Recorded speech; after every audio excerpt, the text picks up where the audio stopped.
خداوند کے زندہ اور پاک کلام میں سے سیموئیل کی پہلی کتاب اور اس کا 10واں باب۔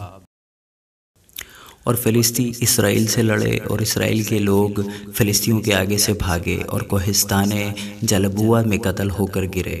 اور فلسطینیوں نے ساؤل کا اور اس کے بیٹوں کا خوب پیچھا کیا، اور فلسطینیوں نے یونتن اور امیناداب اور ملکی یشوع کو جو ساؤل کے بیٹے تھے قتل کیا۔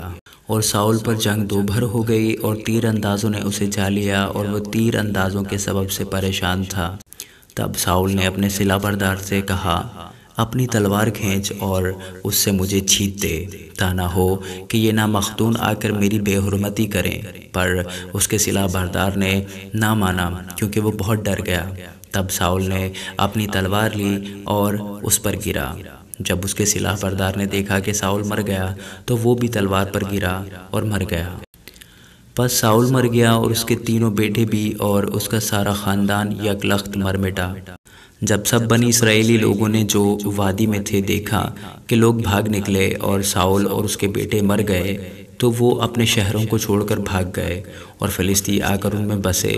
اور دوسرے دن صبح کو جب فلسطی مقتولوں کو ننگا کرنے آئے تو انہوں نے ساؤل اور اس کے بیٹوں کو کوہ جلبوع پر پڑے پایا۔ سو انہوں نے اس کو ننگا کیا اور اس کا سر اور اس کے ہتھیار لے لیے، اور فلسطینیوں کے ملک میں چاروں طرف لوگ روانہ کر دیے تاکہ ان کے بتوں اور لوگوں کے پاس اس خوشخبری کو پہنچائیں۔ اور انہوں نے اس کے ہتھیاروں کو اپنے دیوتاؤں کے مندر میں رکھا، اور اس کے سر کو دجون کے مندر میں لٹکا دیا۔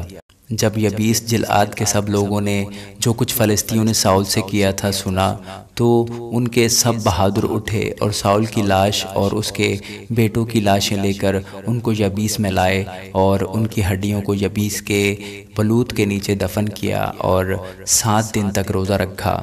سو ساؤل اپنے گناہ کے سبب سے جو اس نے خداوند کے حضور کیا تھا مرا، اس لیے کہ اس نے خداوند کی بات نہ مانی، اور اس لیے بھی کہ اس نے اس سے مشورہ کیا جس کا یار جن تھا، تاکہ اس کے ذریعہ سے دریافت کرے، اور اس نے خداوند سے دریافت نہ کیا۔ سو اس نے اس کو مار ڈالا، اور سلطنت یسی کے بیٹے داؤد کی طرف منتقل کر دی۔